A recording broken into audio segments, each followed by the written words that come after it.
there's salespeople that they'll get a lead, and they'll go, oh, it's on a 2016 Jetta. Do we still have that vehicle?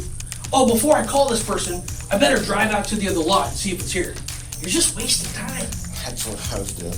I would much rather set an appointment on a vehicle that I don't have and give the customer bad information, because the majority of the time the stuff is right in the computer. I'm gonna set the appointment. Now I know I said never lie, but here's the but. If I gotta call the guy back in 2 minutes and say, hey, I made a mistake, that one's sold, I would rather do that than spend an hour doing prep just to get the person's voicemail. It's all about outflow and making the right amount of calls. So most of the time, the information on the computer is gonna be accurate. To the best of your knowledge, it's probably gonna be accurate. And if there's a problem, what can we always do? Switch them to another car. Switch them or just call them back. Hey, this is Kyle from, I just want to give you a call. We just set the time aside, thank you again by the way, on that 16 Volkswagen. It looks like they have a deal working on that one. It might not be available.